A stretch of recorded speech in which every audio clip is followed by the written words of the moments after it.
Welcome to the next chapter of As the Story Grows. I'm Brian Patton. Today I'm stoked to share my chat with Lucas Woodland, frontman for Holding Absence. Holding Absence just released their incredible split EP with Alpha Wolf called The Lost and the Longing. Originally, I was supposed to interview someone from Alpha Wolf, and I was going to do a split episode, but things didn't pan out. Holding Absence also released an amazing record in 2021 called The Greatest Mistake of My Life, and if you haven't heard it, make sure you go give it a spin right after this podcast.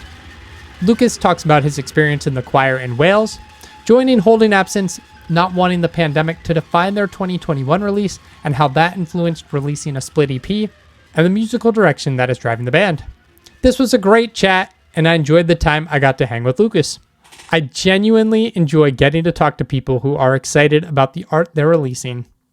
Stick around after this conversation as I have a full review of the new split EP with Alpha Wolf. Speaking of reviews, if you hit up asthestorygrows.com, there's now a space where you can access text versions of the audio reviews I've done. So you can currently find the reviews for Norma Jean's Death Rattle Sing For Me and Chat Pile's God Country. More to come.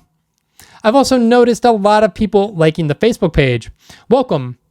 I'm grateful that people are finding the podcast and connecting with us on social media, but I'm not spending time on social media. So the best way to stay tuned and interact with the podcast is to A, join the mailing list, and B, join the Discord server.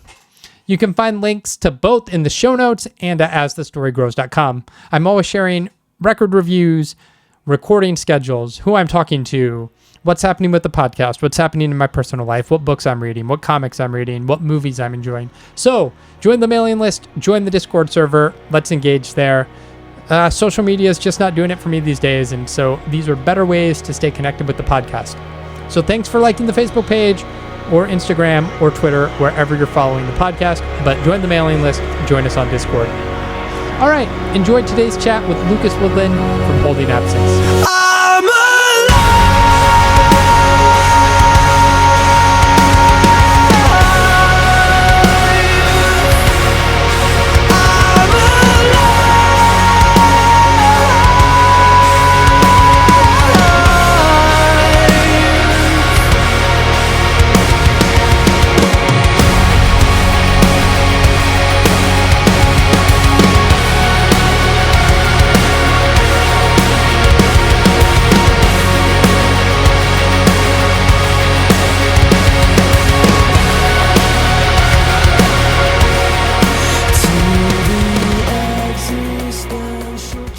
How are you, man? You okay?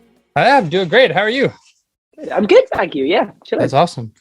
I oftentimes agree to do these interviews off hearing like the newest single, and so it's like one song. And with your band, it was like I heard the single from the split, and I was like, "Yeah, that's fucking killer. Let's do the interview." And then I went back to listen to the record, and I listened to the record you released in 21, and it's so good. I'm mad I didn't hear it earlier. Sick, man. Thank you so much. That means a lot. Dude. I love it. Yeah, greatest mistake of my life. I was like, holy shit, I'm mad at everybody for not showing me this record. Like, I love that. There's everybody says to us like, "Oh, you guys are so underrated." I'm like, that's kind of cool, man. You know what I mean? Like, I like the fact that not everyone knows yet. I think it's really cool. So thank you. I'm really glad you enjoyed it, though, dude. Yeah, it's awesome. It's awesome. So now I'm a fan. There we go. Hey, cool. Which is great. That's awesome. You're over in the UK. You're in Wales. Yes. Yeah. Is that where you grew up? Yeah. I'm from Wales. So I'm from a little town just outside of Cardiff called Pontypridd. So it doesn't read very well in interviews when with American people or anybody, even English people don't even understand how to say where I'm from. So that's funny. That's funny. What was growing up like? Good, man. You know, I guess everybody who listens to rock music is kind of marginalized growing up, you know, and especially from where I'm from, it's kind of, yes, like I said, it's a small town, and there was like 5 kids in my year who liked music, and so it was cool, but yeah, definitely a lot to be desired. Yeah. What got you into music? My parents, honestly. Yeah. I grew up, you know, there's photos of me with my hair spiked up as a 3-year-old wearing a Prodigy t-shirt, you know, and so they got me off to a really good start. But yeah, I think, like, you know, when I got to around about the age of 10, I got into like Green Day, and it kind of, that's when it really started. But I always look back and I'm like, there's no way I wasn't going to get into music with the parents that I have, you know? So. Right. There are pictures of me as like a 1-year-old with like a tiny play drum kit. And I'm like, Yeah, it was always man. meant to be, right? Like, yeah, exactly. Yeah. yeah, that's awesome. Did you always know you could like sing? Were you singing in choir or something in school? I don't know if that was a thing over there as much as yeah. I mean, so honestly, in Wales especially, you know, Welsh voice choirs are super famous as like, you know, like Wales is a place where lots of people sing, you know. So it's I did a project called Only Boys Allowed, which is like like with this little kind of, basically there's like this thing in Wales called Only Men Allowed, and it's like this, I don't really understand. It's like a male voice choir though. So I did a little version of that when I was like maybe 13 or 14, I suppose. But yeah, I got to be honest, my first instrument was drums. Yeah. And I wanted to be a drummer so much. And even now, I wish I had the money and the space and the time to drum, because it's such a fun thing to do. But I think as I was trying to make, you know, music with other people, and I think this is quite common, you know, I've spoken to quite a lot of singers about this. Everyone is like, you know, we need a singer, you know, and I feel like I was the designated not bad at singing kid, I guess. And now years later, obviously, I've just done it so much that it's unrecognizable, you know. So yeah, like I just want to play drums, man. Stop making me sing. Yeah, come on, like somebody else do it. Yeah, for sure. Somebody else I talked to recently was that they're just like, I just want to play guitar, but they made me sing. Yeah, dude. Honestly, I listen to the Lead Singer Syndrome podcast quite a lot with Shane Told, and I swear every interview he speaks to somebody who started on guitar and got pushed into the vocal world, and that's just how it is a lot of the time, I think. Yeah. How'd you end up getting into Holding Absence? So, God, really long story, but I'm not the original vocalist of Holding Absence. The original vocalist was in the band for maybe about a year, but I played in a local band called Falling With Style, and we were a band for 5 years, and we did really well locally. We played Download Festival once and all this, you know, and funnily enough, Holding Absence's first show with the original vocalist was supporting Falling With Style. So we were very much there from the inception. And I watched that band grow and my band split up and the stars aligned. You know, I lived with one or two of the members of Holding Absence originally and stuff. So it's quite natural. But I think the kind of complete answer to that is just the Cardiff music scene, you know? Like I knew people knew people, and it just kind of happened in the end. So.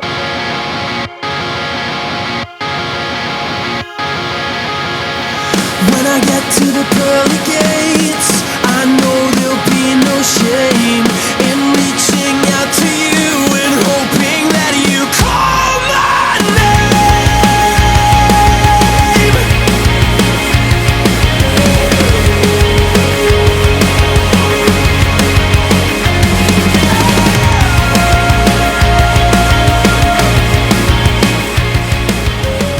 What led you guys to Sharp Tone Records? We were very, very fortunate, honestly. I think it was because I was wearing a Loathe t-shirt in the first video we ever put up, and they had Loathe. And I'll never forget, we got a Facebook message, which just, you know, would never happen now. Even then, I was shocked that it happened then. But one of the reps at Sharp Tone Facebook message the band page. Oh, wow. I mean, now I wouldn't even spot that now, you know? So it was crazy that we even spotted it. But yeah, he messaged after the first song and said, you know, he really dug what we were doing and he really believed in the vision of the band, even after just one song. And then when we dropped our second song, it was kind of like, it was a real yin and yang kind of duality between those two songs. And I think it was the perfect way of saying to the label, you know, here is everything we can do. You know, we can do this atmospheric metalcore vibe, or we can do this shoegazy kind of like alt rock, I guess, you know. And then the rest is history. We were really lucky. So yeah, like the most recent record, not the split, but Greatest Mistake, it's very cinematic and like huge in scope, and it's phenomenal, like I said. Yeah, thank you. Yeah, what's it been like keeping the band going? And like there's been a lot of member changes, no original members in the band anymore. Like what's that process been like of just like, okay, now we got to find a new guitarist? I know like writing that first record you had it the was guitarists scrappy. quit. Yeah. Yeah. I mean, great question, and honestly, the answer is it was easier than it seemed. Like when you say it out loud, no original members and lineup changes mid-album and all this kind of thing. It does seem like a bit of a doomed project, really. But in all honesty, like I think because this band has always been passion first, it's always been about everything has got to be 100%, and I think that just leads people like our old guitarist Faisal, our old bassist James. It led them to pursue their passions outside of the band because we were so embracing of passion within the band, So it was natural and it wasn't scrappy. And, it's the same with anything. When people come and go, it will be awkward for a bit, but it's just how it is. And there was no malice. There was no nastiness in those situations, But the band as it stands now, like I said, I was in a band, Falling with Style, previously, and both Scott and Ben, our guitarist and bassist now, were in that project with me, So in all honesty, the lineup now is stronger than it was when it began because I made music with those two dudes, like when I was 16, like over a decade ago, I started making music with those guys. So even though lineup changes are not always, I feel like we really landed on our feet, and the lineup that we have now, I'm just super confident in as a friendship group more than anything, So yeah. You mentioned lead singer Syndrome. You're heading out with Silverstein in August here stateside. You guys excited for that tour? Oh man, ecstatic! The thing is like I said, where I grew up, I was just a kid in a little town, and I loved music, but it all just felt really out of reach. So I just feel like the fact that I even got to play London feels like some sort of miracle, and then we got to play Paris, and now we're playing, LA and New York, and, so everything that we do feels like just a bonus, really, and then when we do things with bands like Silverstein, Amity Affliction, literally 10 years ago, I was listening to Shipwreck in the Sand and Chasing Ghosts, so like for me, it's such a blessing. And I think that is kind of a big part of our band is we're so grateful for things. I think we do a good job of not messing them up, like we're never complacent because it's never lost on us just how special these things are, Yeah.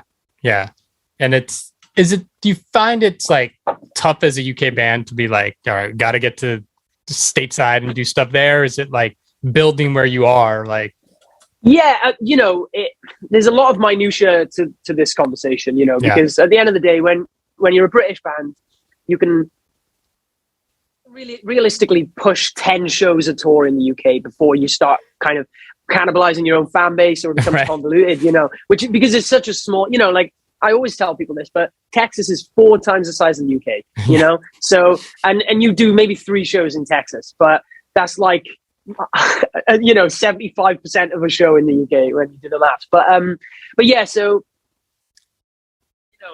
and then, even then you can only do those 10 shows every 3 months, maybe 4 months. Yeah. So it becomes like, well, you're going to do 30 shows a year, and it's like, it's not a feasible way of being a band, but then you look at America, and you do 30 to 40 shows every tour, and then you do that every 3 months. I mean, that is a way, way more kind of feasible way of doing things. So I always view America as really the land of opportunity in regards to just size and freedom and just how many people are over there. But at the same time, I got to pay for a visa and I got to pay for a flight, So we'll always be we'll always be hindered, but we'll always really respect the beast that is US touring, because it's just like the more you put in, the more you get out, I can imagine.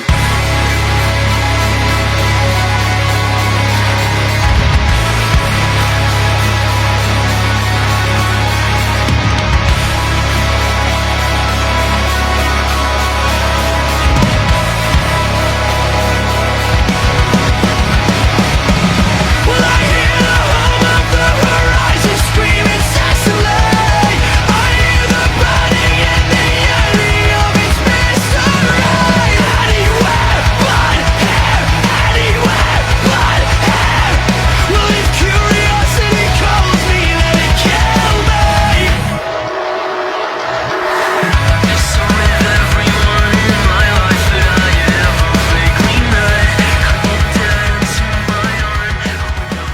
you're releasing this split, The Lost and the Longing, with Alpha Wolf on the 15th. How did that split come about? Yeah, man. So we've released music annually every year since our inception as a band, you know, and we're always trying to think of fun ways to do it. So we've done split EP. We've done a split EP before, actually, with a band called Loathe.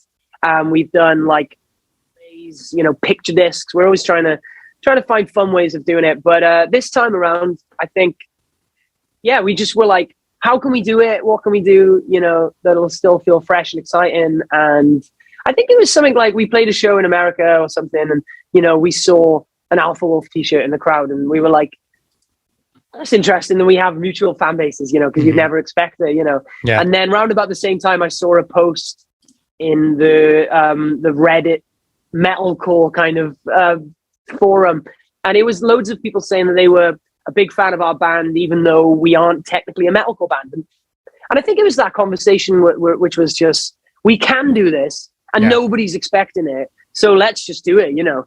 And both of us also released albums that were really hindered by the pandemic, and we didn't want to move on from that, you know. Like A Quiet Place to Die was one of my favorite albums throughout the pandemic, and it kind of broke my heart that, you know, Alpha Wolf didn't get to tour it, and I'm really glad they didn't just release another album, you know, because that record was so good. So this felt like something like a way of kind of a midpoint between releasing music for both of our bands, but not moving on from our albums that were kind of hindered by the pandemic, I guess. Yeah. It's like a question I've been asking for 2 years now, and I sucks that it's still relevant, but like, how did the pandemic affect you guys, and what was the decision to release music? I mean, it was 21, so you're out of like the height of it, but I know like UK and European lockdowns were way crazier than stateside, so dude, lasting longer. Honestly, the honest answer is the fact that we recorded The Greatest Mistake of My Life, and I remember being sat in the control room in the last week of recording, and the pandemic was kind of being embraced as a reality, you know, and then we went home and we had 2 days, and then we were locked down for the first time. So the reality is that this album, when we stepped in the studio and when we left the studio, pandemic kind of existed, you know. And then we had to kind of sit on it for a year, basically. And the awkward thing there was planning to release it, I think, honestly, October 2020. And we were just like, man, like, we can't put this out yet, you know? And not that, you know, I'm not by any stretch like an arrogant musician, but I was very proud of that album. And the conversation was, this album deserves more than to be swallowed by the pandemic, you know? Yeah. So we pushed it back another 6 months, and that meant that it had been recorded for over a year at that point. So even that was like a hard decision to make, but I think we just about found the middle, which was, you know, we put it out during the pandemic, but we did hold on to it enough for it to still exist out of the pandemic. And we played a lot of shows back that same year as well.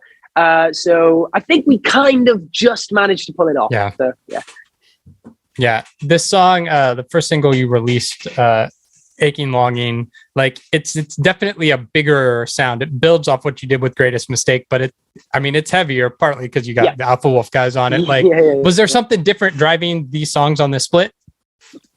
In all honesty, you know, where we're at with Holding Absence right now, we're in quite a weird headspace where we basically decided that we wanted this next record, album 3, which has not even been recorded or written yet.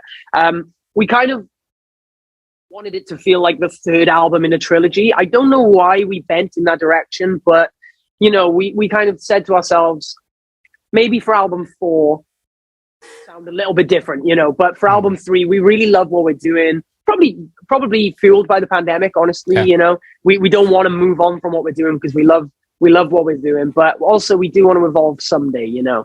And I think knowing then that kind of scene version of our band would probably change round about album 3, we started thinking, what haven't we done, you know? Like I can't picture a metalcore-ish kind of post-hardcore-ish song existing on our 4th record as much as I can see it existing now, and feeling like I really wanted to scratch that itch. So yeah, that was the kind of the main inspiration, was the fact that we said to ourselves, like, what haven't we done, you know? And this was definitely one of those things. So. That's cool. That's cool. Have you felt like, as you think about new music, has the pandemic shifted, like outside of just this trilogy idea, like the way you think about writing? Like, are there things that like inspired you differently? Honestly, I think the pandemic it felt like a near-death experience in terms of inspiration. You know, I felt like my life flashed before my eyes on a metaphorical level, where I now know how fragile everything is, you know, and I think it definitely would have had an input into every time I write a song now, I feel like a bit more existential and a bit more like aware of the impermanence of it all, because you know, I hope there won't be another pandemic anytime soon, but who knows? You know, who knows? Who literally knows? And when your life's work is kind of dangled over a pit of fire the way that it was during the pandemic, I think it makes you really respect, I guess, just how special and important every song should be. So. Yeah. Is there more of a system for supporting musicians in the UK than maybe there is here in America? I know I talked to like some Swedish artists and they're like, yeah, everything's like fine. The government loves that. Yeah, definitely in no way over here. You know, I think you talk to Canadian bands. I find that really interesting because they get grants and bursaries and stuff. Yeah. And I will say we have had grants from the Welsh government that have helped us in the past, which is really cool. But not really, honestly. It is as hard for us as I imagine it is for Americans. Give or take, you know, maybe one or two little things. But it is hard though, because like I think because the whole thing is driven by passion, nobody respects it as an actual industry, you know. Right. And I actually saw, ironically, the Amity Affliction vocalist put up a tweet the other day saying musicians are the janitors of the music industry. And I just was like, I think he's right though. You know, it's like we're always the last ones to get paid. We're always the last ones to see the money. You know, and I'm not one to complain though. So, so I'll just leave it at that. I had a friend who was like, I'm so jealous you get all these album advances. And I was like, that's my paycheck. Dude, yeah. And even then, you know, it's like I have signed to a label, which is sick, and I don't have to worry about paying for a record. But I do need to worry about paying back the record. You know? It's like congratulating someone on getting a good loan. It's like, you know, that's awesome. Is the plan after this tour in August to start writing the next record, or are you gonna be touring the UK? We're gonna be touring as much as we're gonna be writing. You know, that's very much always been the goal for us. If you look at our diary over the last year, the fact that we did record these songs is a miracle. You know, we finished a tour with Funeral for a Friend in February in the UK. We recorded these songs for a week, and then we had a week at home, I think, and then we flew to America. So you know, the fact that we even wrote and recorded these two songs is a miracle in terms of timing.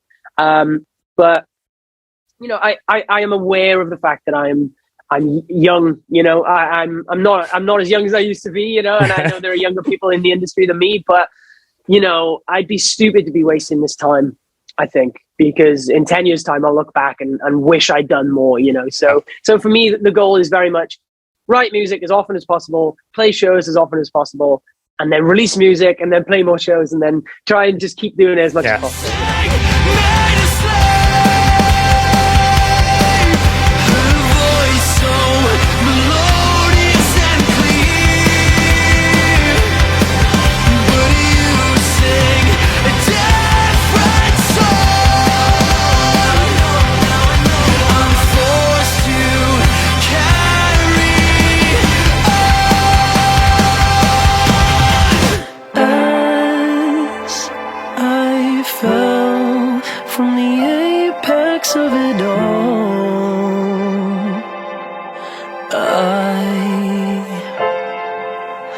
I found you like a nail in a coffin. No one ever said that it would be this way. Thanks so much to Lucas for hanging out and chatting with me. This was so much fun getting to know him, and I'm stoked to see this band explode in the future. Without further ado, let's talk about the new Split EP, The Lost and the Longing.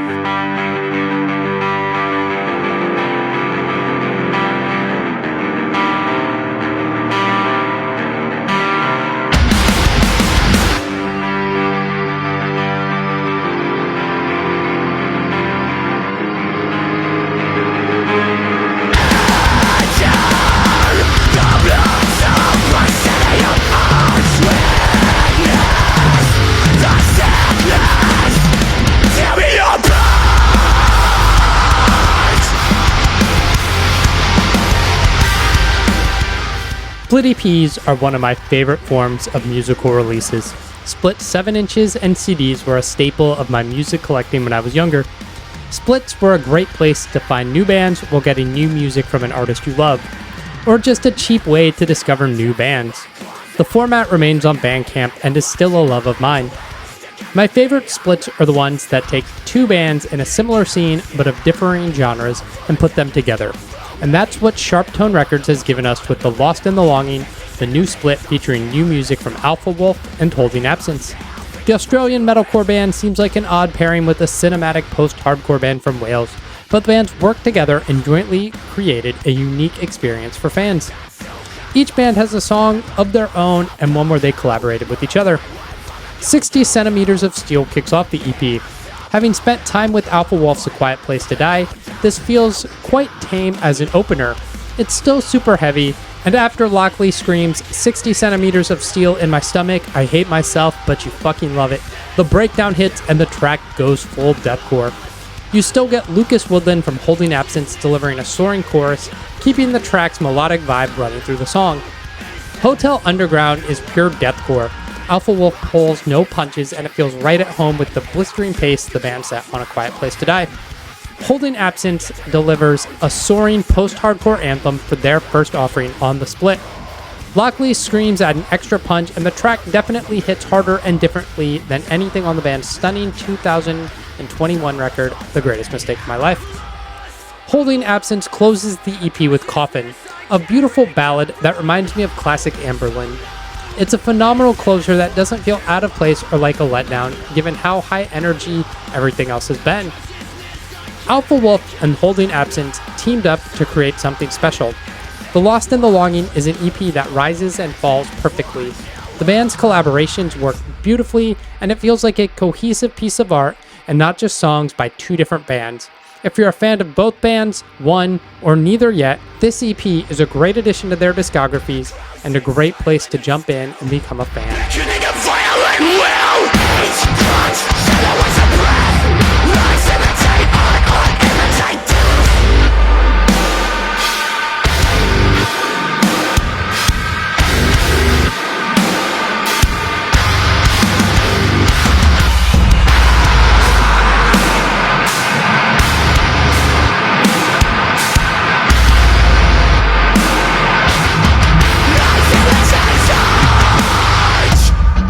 Thanks for listening to As the Story Grows. Our intro music was written and composed by Jeremy Hunt. The As the Story Grows theme is by Bob Nana.